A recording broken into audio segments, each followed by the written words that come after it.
Welcome to Dweller of the Dark. We are a channel honoring the yellow and blackened bones of many prominent authors. We will be digging up several obscure, strange, and forgotten authors who influenced many of the great horror, science fiction, and fantasy writers to date. More tales of the horrifying, obscure, strange, and forgotten are climbing out of the tombs. Subscribe, comment, like, donate, or I'll send Thaddeus Forge to steal your evil soul. Unknown horror master, send us ghoulish delights for the Skull and Bones collection. Your pound of writer's flesh will continue to feed our ghouls from now. Books, websites, podcasts, and the links below. Children of Horror, Legion of Ghouls. Tonight.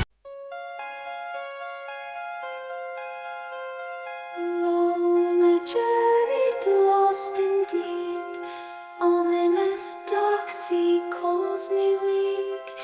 Ancient whispers, voices bleak, in the temple shadows creep. Tentacle kisses, cold embrace, unknown from an ancient place. Vastness, darkness, voids we face. Loneliness in eerie space. Mystery of ocean blue, ancient gods and hidden clues. Vast abyss and endless view, forever lost in depths so true.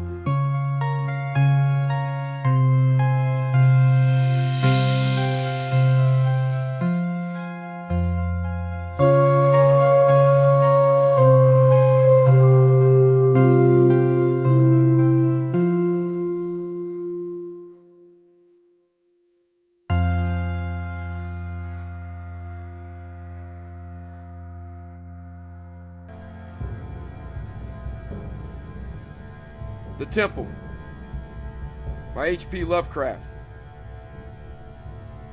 Manuscript found on the coast of Yucatan. On August 20th, 1917, I, Karl Heinrich, Graf von Altberg Ehrenstein, Lieutenant Commander in the Imperial German Navy and in charge of the submarine U-29, deposit this bottle recorded in the Atlantic Ocean at a point to me unknown, but probably about north latitude 20 degrees, west longitude 35 degrees, where my ship lies, disabled on the ocean floor. I do so because of my desire to set certain unusual facts before the public.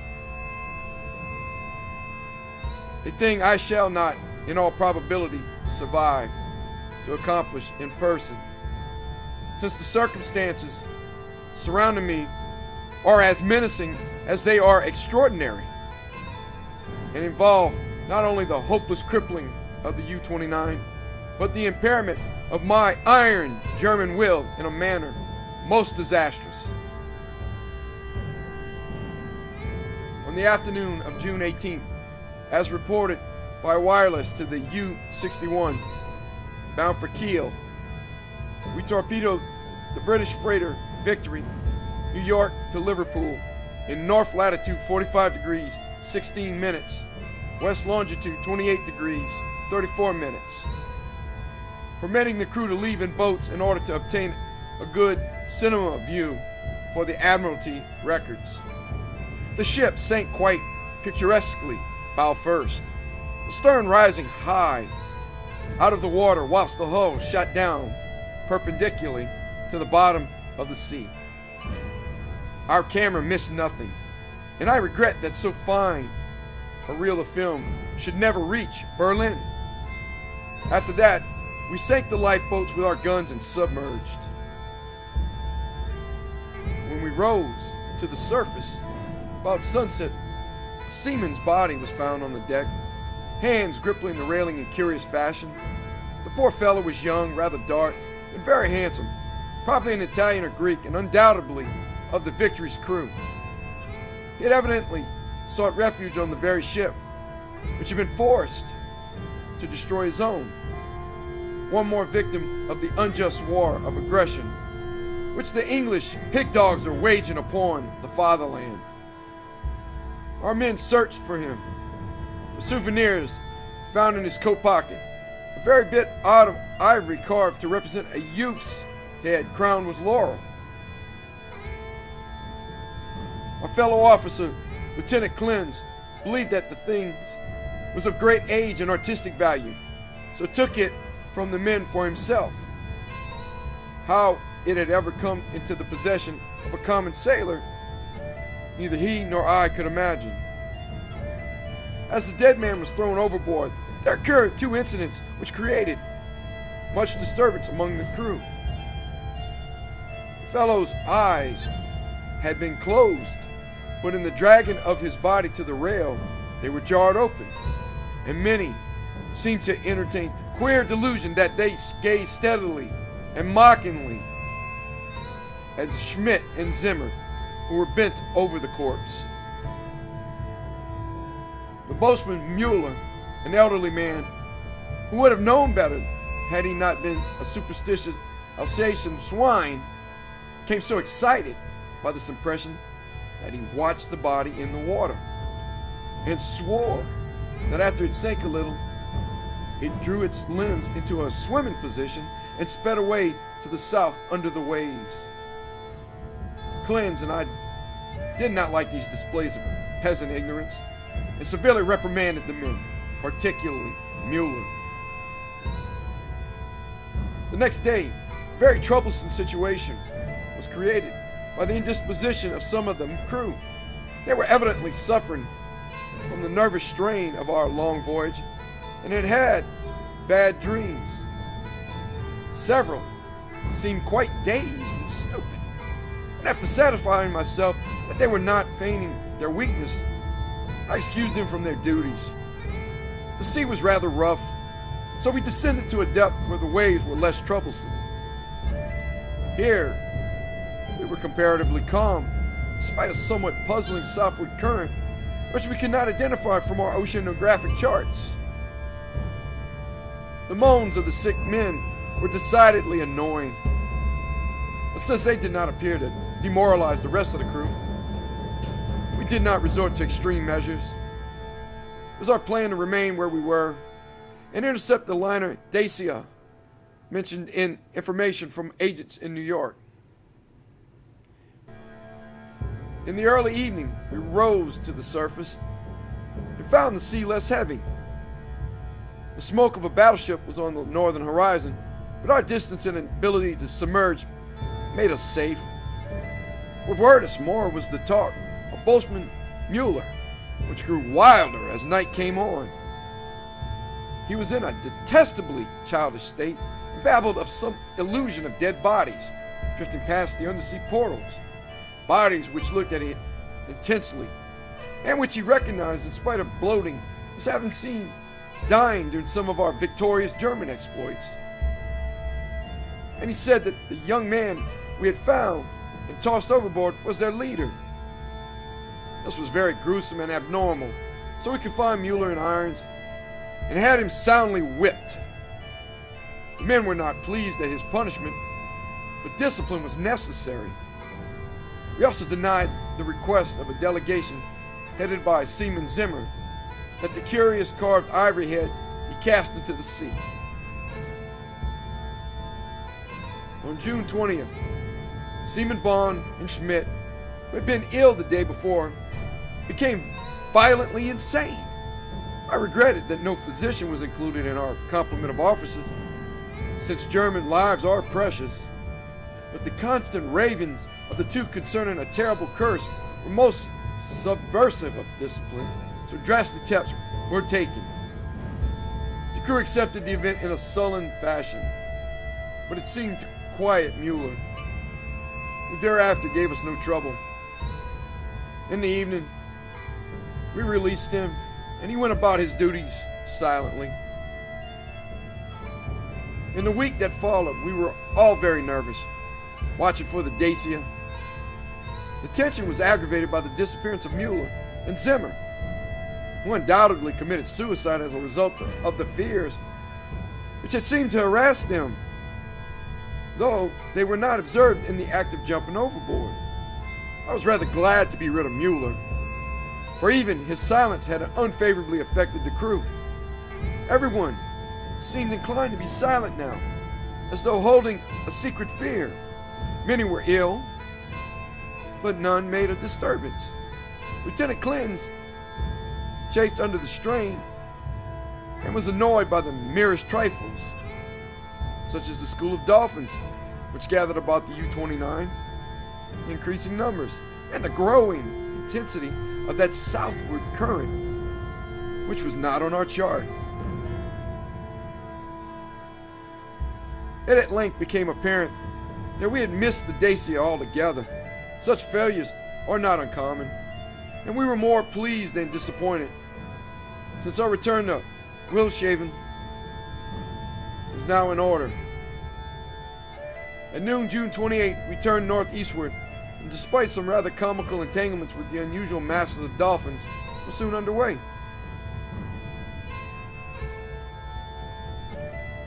The explosion in the engine room at 2 p.m. was wholly a surprise. No defect in the machinery or carelessness in the men had been noticed, yet without warning the ship was racked from end to end with a colossal shock. Lieutenant Clins hurried to the engine room, finding the fuel tank and most of the mechanisms shattered, and engineers Rabe and Schneider instantly killed. Our situation had suddenly become grave indeed. For though the chemical air regenerators were intact, and though we could use the devices for raising and submerging the ship, and opening the hatches as long as compressed air and storage batteries might hold out, we were powerless to propel or guide the submarine. To seek rescue in the lifeboats would be to deliver ourselves into the hands of enemies unreasonably embittered against our great German nation, and our wireless had failed ever since the Victory affair to put us in touch with a fellow U-boat of the Imperial Navy. From the hour of the accident till July 2nd, we drifted constantly to the south, almost without plans and encountering no vessel. Dolphins still encircled the U-29, a somewhat remarkable circumstance considering the distance we had covered. On the morning of July 2nd, we sighted a warship flying American colors, and the men became very restless in their desire to surrender. Finally, Lieutenant Clins had to shoot a seaman named Traub, who urged his un-German act with special violence. This quieted the crew for the time. We submerged unseen. The next afternoon, a dense flock of seabirds appeared from the south, and the ocean began to heave ominously. Closing our hatches, we awaited developments until we realized that we must either submerge or be swamped in the mounting waves. Our air pressure and electricity were diminishing, and we wished to avoid all unnecessary use of our slender mechanical resources. But in this case, there was no choice. We did not descend far, and when after several hours the sea was calmer, we decided to return to surface.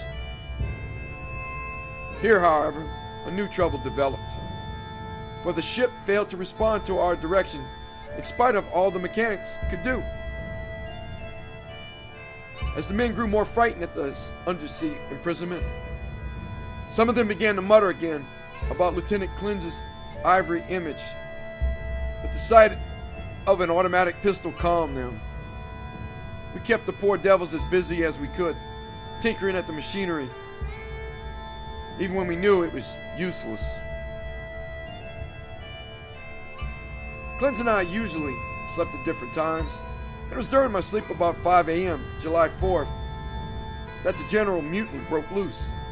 The 6 remaining pigs of seamen, suspecting that we were lost, had suddenly burst into a mad fury at our refusal to surrender to the Yankee battleship 2 days before, and we're in a delirium of cursing and destruction.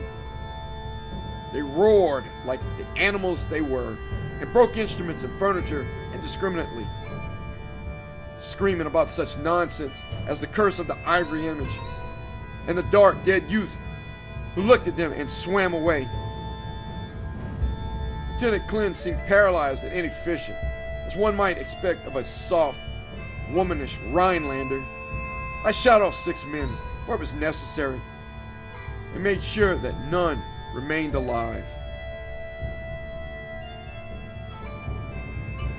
We expelled the bodies through the double hatches and were alone in the U-29.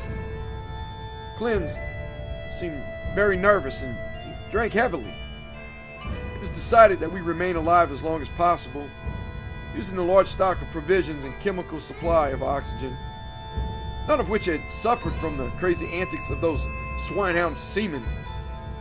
Our compasses, depth gauges, and other delicate instruments were ruined, so that henceforth our only reckoning would be guesswork, based on our watches, the calendar, and our apparent drift as judged by any objects we might spy through the portholes or from the conning tower. Fortunately, we had storage batteries, still capable of long use, both for interior lighting and for the searchlight. We often cast a beam around the ship, but saw only dolphins swimming parallel to our own drifting course. I was scientifically interested in those dolphins, for though the ordinary Delphinus delphi is a cetacean mammal unable to subsist without air, I watched one of the swimmers closely for 2 hours and did not see him alter his submerged condition.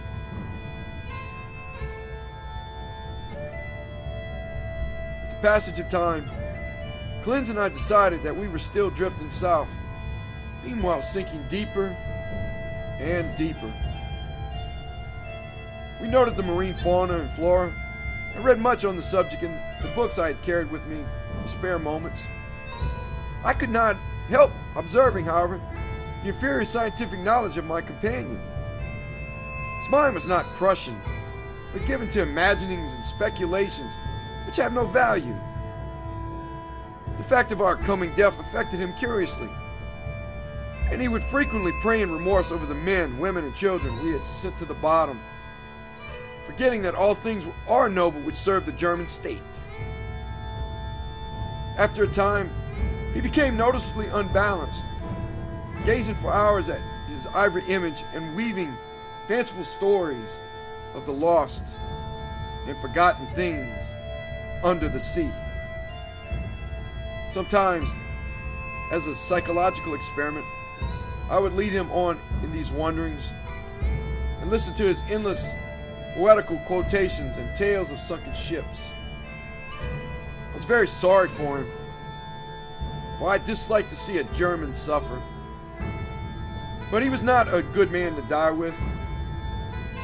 For myself, I was proud, knowing how the fatherland would revere my memory and how my sons would be taught to be men like me. On August 9th, we espied the ocean floor and sent a powerful beam from the searchlight over it. It was a vast, undulating plain, mostly covered with seaweed and strewn with the shells of small mollusks. Here and there were slimy objects of puzzling contour, draped with weeds and encrusted with barnacles, which Clint declared must be ancient ships lying in their graves. He was puzzled by one thing: a peak of solid matter protruding above the ocean bed, nearly 4 feet at its apex, about 2 feet thick, with flat sides and smooth upper surfaces, which met at a very obtuse angle. I called the peak a bit of outcropping rock, but Clint thought he saw carvings on it. After a while, he began to shudder and turned away from the scene as if frightened,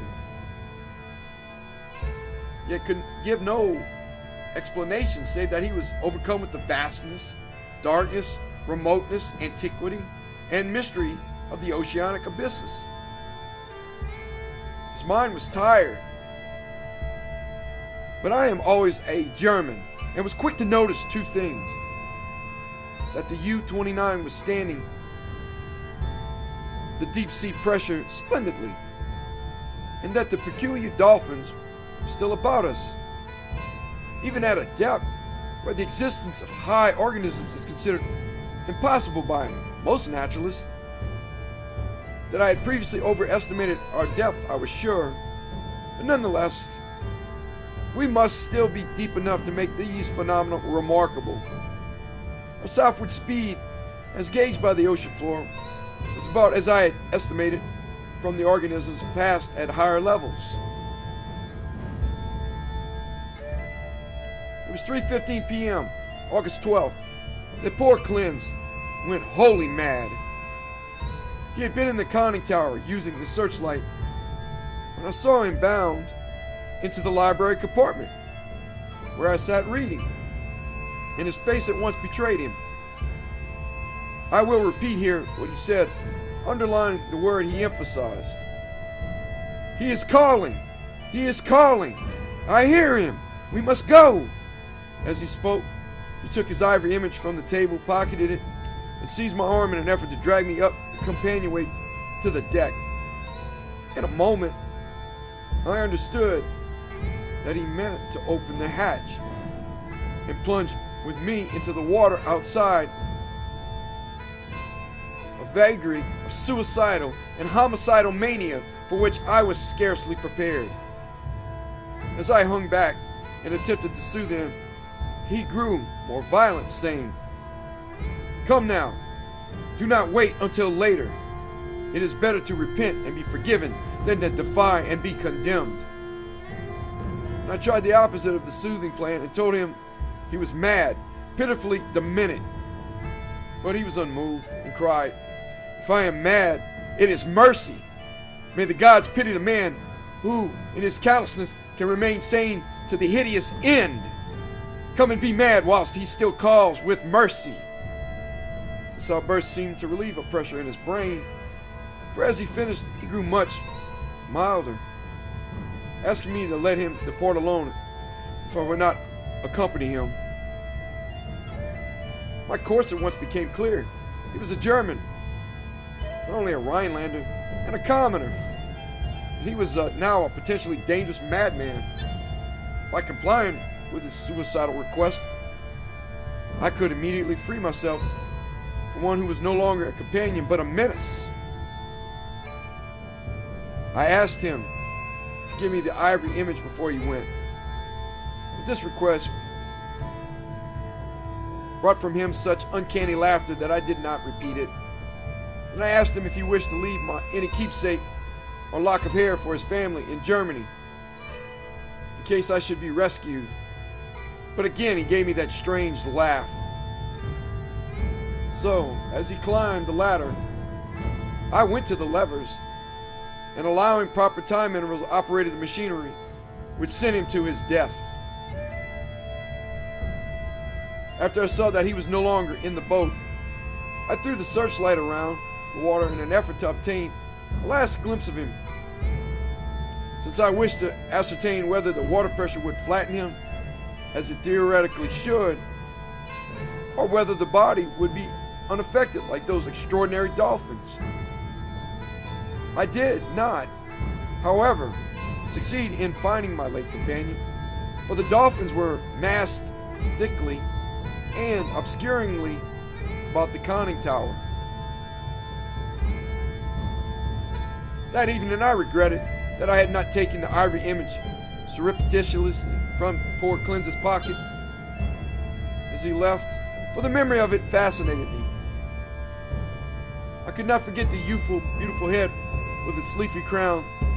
I am not by nature an artist. I was also sorry that I had no one with whom to converse. Cleanse, though not my mental equal, was much better than no one. I did not sleep well that night, and wondered exactly when the end would come. Surely I had little enough chance of rescue. The next day I ascended to the conning tower and commenced the customary searchlight explorations.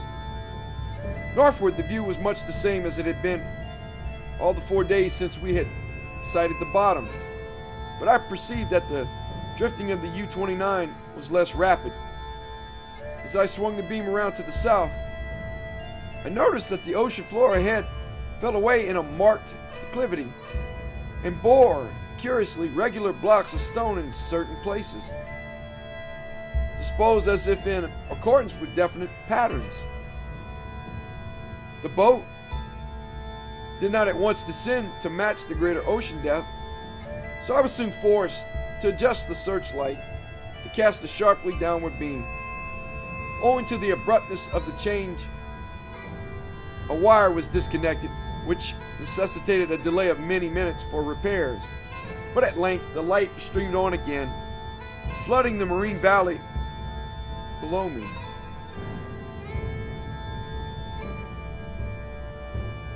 I am not given to emotion of any kind, but my amazement was very great when I saw what lay revealed in that electric glow.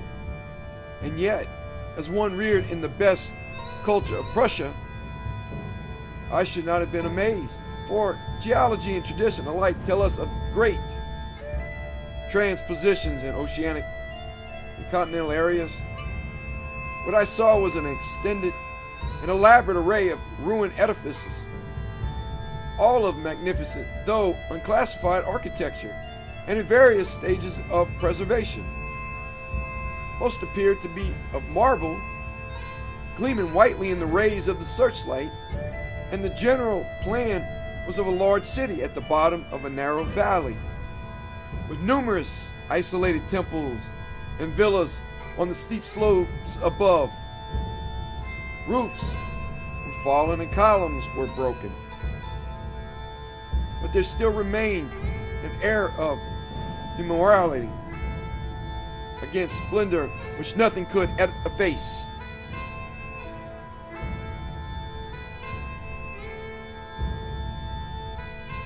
Confronted at last with the Atlantis I had formerly deemed largely a myth, I was the most eager of explorers.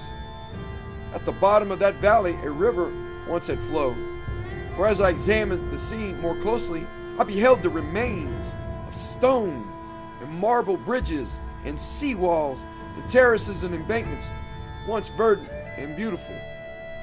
In my enthusiasm, I became nearly as idiotic and sentimental as poor Cleanse, and was very tardy in noticing that the southward current had ceased at last, allowing the U-29 to settle slowly down upon the sunken city as an aeroplane settles upon a town of the upper earth.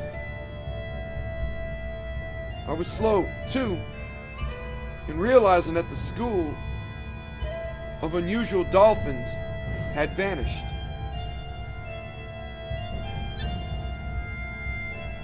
In about 2 hours, the boat rested in a paved plaza close to the rocky wall of the valley.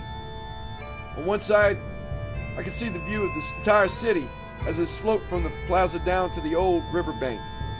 On the other side, in startling proximity, I was confronted by the richly ornate and perfectly preserved facade of a great building, evidently a temple hollowed from the solid rock. Of the original workmanship of this titanic thing, I can only make conjectures.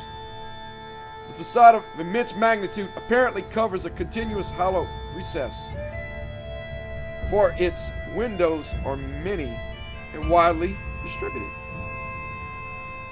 In the center yawns a great open door, reached by an impressive flight of steps and surrounded by exquisite carvings, like the figures of bacchanals in relief.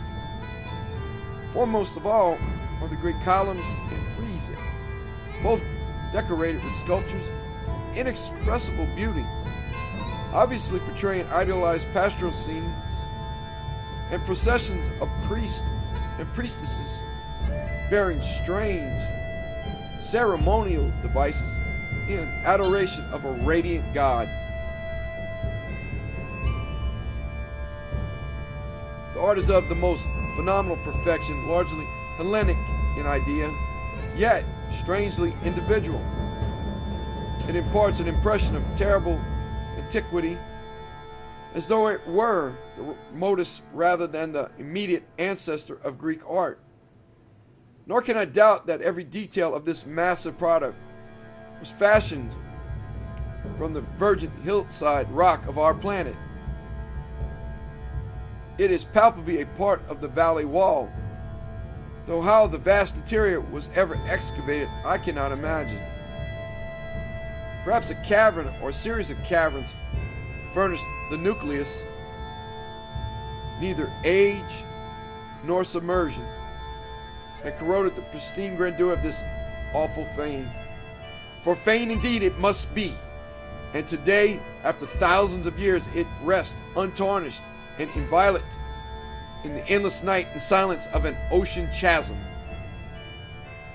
I cannot reckon the number of hours I spent in gazing at the sunken city with its buildings, arches, statues, and bridges, and the colossal temple with its beauty and mystery. Though I knew that death was near, my curiosity was consuming, and I threw the searchlight's beam about in eager quest. The shaft of light permeated me to learn many details, but refused to show anything within the gaping door of the rock-hewn temple. And after a time, I turned off the current, conscious of the need of conserving power. The rays were now perceptibly dimmer than they had been during the weeks of drifting. And as if sharpened by the coming deprivation of light, my desire to explore the watery secrets grew. I, a German, should be the first to tread those eon-forgotten ways.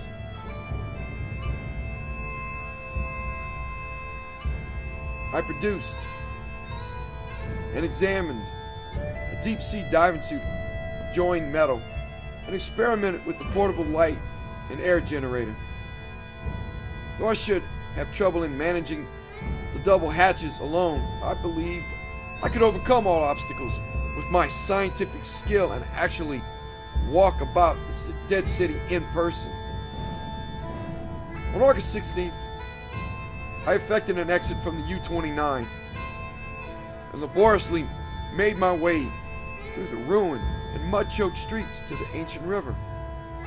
I found no skeletons or other human remains, but gleaned a wealth of archaeological lore, sculptures, and coins. Of this I cannot now speak, save to utter my awe at a culture in the full noon of glory, when cave dwellers roamed Europe and the Nile flowed unwatched to the sea. Others, guided by this manuscript, if it shall ever be found, must unfold the mysteries at which I can only hint. I returned to the boat as my electric batteries grew feeble, resolved to explore the rock temple on the following day. On the 17th, as my impulse to search out the mystery of the temple waxed still more insistent, a great disappointment befell me. For I found that the materials needed to replenish the portable light had perished in the mutiny of those pigs in July. My rage was unbounded, yet my German sense forbade me to venture unprepared into an utterly black interior, which might prove the lair of some indescribable marine monster, or a labyrinth of passages from whose windings I could never extricate myself. All I could do was to turn on the waning searchlight of the U-29, and with its aid, walk up the temple steps and study the exterior carvings. The shaft of light entered the door at an upward angle, and I peered in to see if I could glimpse anything, but all in vain. Not even the roof was visible, and though I took a step or two inside after testing the floor with a staff, I dared not go farther. Moreover, for the first time in my life, I experienced the emotion of dread. I began to realize how some of poor Klein's moods had arisen. For as the temple drew me more and more, I feared its aqueous abysses with a blind and mounting terror. Returning to the submarine, I turned off the lights and sat thinking in the dark. Electricity must now be saved for emergencies. Saturday, the 18th, I spent in total darkness, tormented by thoughts and memories that threatened to overcome my German will. Klein's had gone mad and perished before reaching this sinister remnant of a past unwholesomely remote, and had advised me to go with him.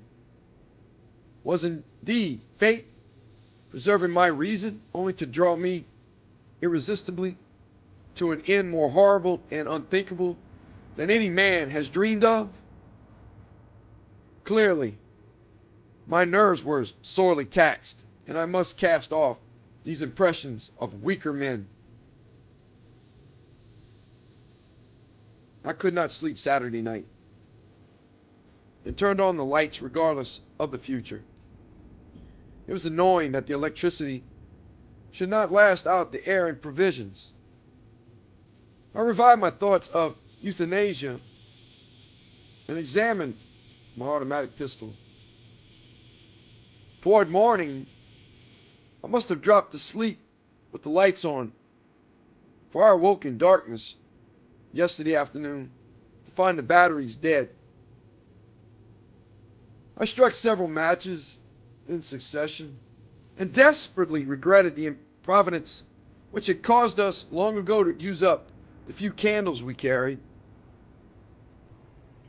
After the fading of the last match I dared to waste, I sat very quietly without a light. As I considered the inevitable end, my mind ran over preceding events and developed a hitherto dormant impression which would have caused a weaker and more superstitious man to shudder.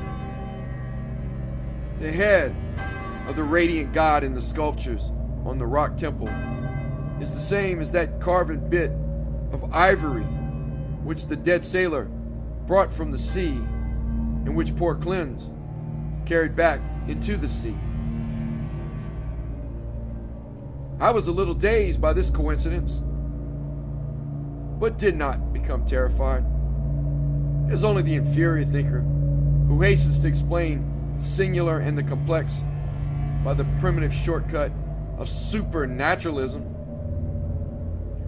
The coincidence was strange, but I was too sound a reasoner to connect circumstances which admit of no logical connection, or to associate in any uncanny fashion the disastrous events which had led from the Victory affair to my present plight.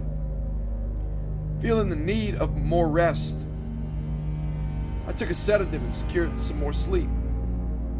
My nervous condition was reflected in my dreams, for I seemed to hear the cries of drowning persons and to see dead faces pressing against the portholes of the boat.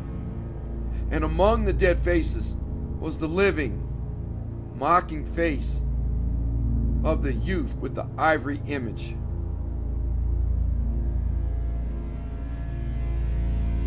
I must be careful how I record my waking today, for I am unstrung, and much hallucination is necessarily mixed with fact. Psychologically, my case is most interesting, and I regret that it cannot be observed scientifically by a competent German authority. Upon opening my eyes, my first sensation was an overmastering desire to visit the rock temple. A desire which grew every instant, yet which I automatically sought to resist through some emotion of fear which operated in the reverse direction.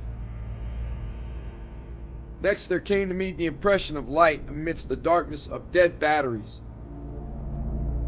and I seemed to see a sort of phosphorescent glow in the water through the porthole which opened toward the temple.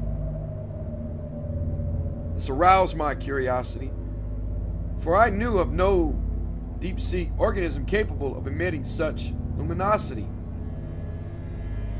But before I could investigate, there came a third impression, which, because of its irrationality, caused me to doubt the objectivity of anything my senses might record.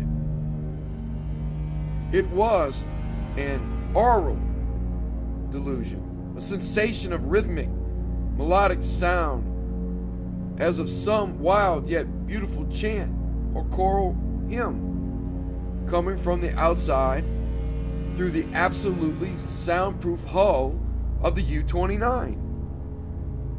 Convinced of my psychological and nervous abnormality, I lighted some matches and poured a stiff dose of sodium bromide solution, which seemed to calm me to the extent of dispelling the illusion of sound.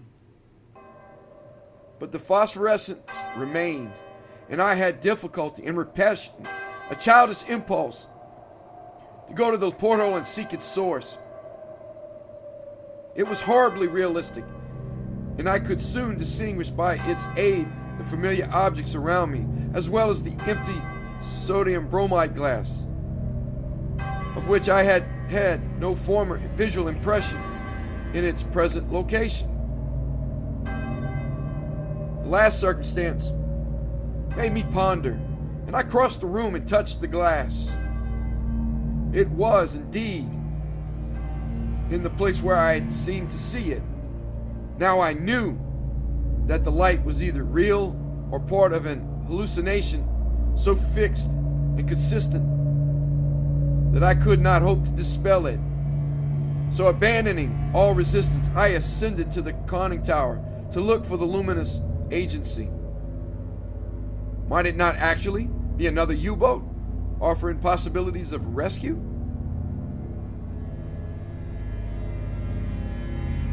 It is well that the reader accept nothing which follows as objective truth. For since the events transcend natural law, they are necessarily the subjective and unreal creations of my overtaxed mind. When I attained the conning tower, I found the sea in general far less luminous than I had expected. There was no animal or vegetable phosphorescence about, and the city that sloped down to the river was invisible in blackness. What I did see was not spectacular, nor grotesque, or terrifying, yet it removed my last vestige of trust in my consciousness. For the door and windows of the undersea temple hewn from the rocky hill were vividly aglow with a flickering radiance as from a mighty altar flame far within. Later incidents are chaotic. As I stared at the uncannily lighted door and windows, I became subject to the most extravagant visions. Visions so extravagant that I cannot even relate them. I fancied that I discerned objects in the temple. Objects, both stationary and moving. And seemed to hear again the unreal chant that had floated to me when first I awaked. And over all rose thoughts and fears which centered in the youth from the sea and the ivory image whose carving was duplicated on the frieze and columns of the temple before me. I thought of poor Cleanse and wondered where his body rested with the image he had carried back into the sea. He had warned me of something, and I had not heeded. But he was a soft-headed Rhinelander who went mad at troubles a Prussian could bear with ease.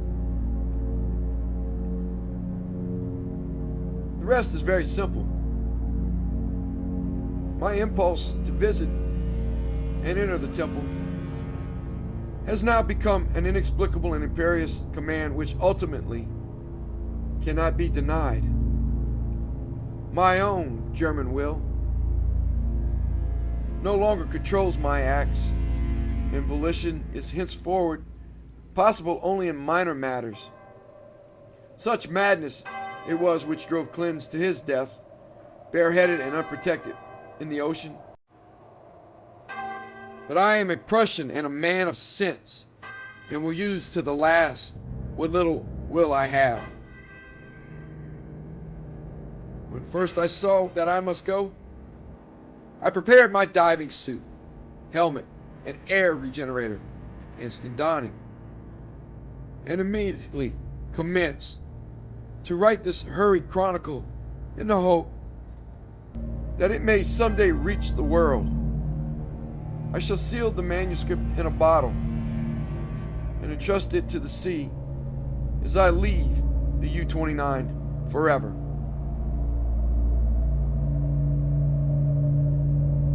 I have no fear,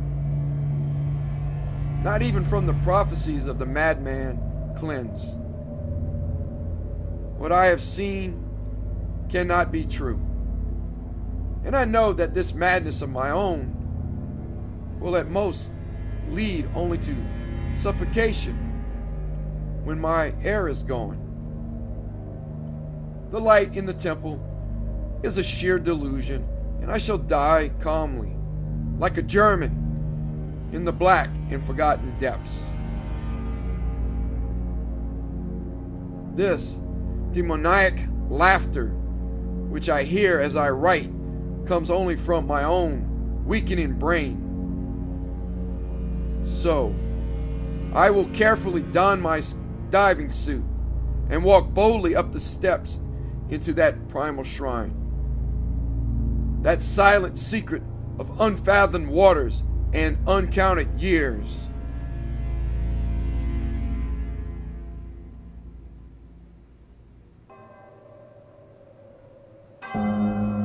Thank you for listening. Have a good night.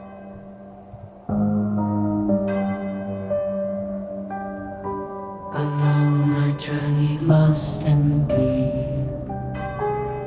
Ominous dark sea calls me weak.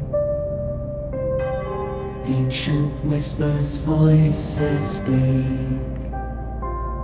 In the temple shadows creep.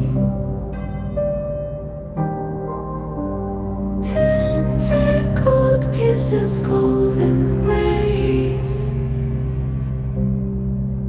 Unknown from an ancient place. Vastness, darkness, voids we face. Loneliness in eerie space.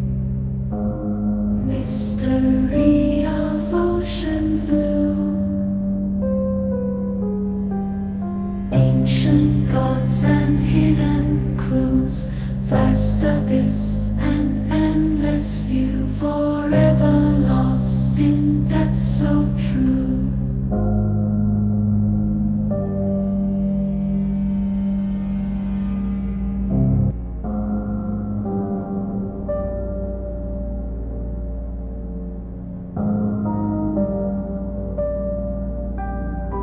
Alone I journeyed lost and deep.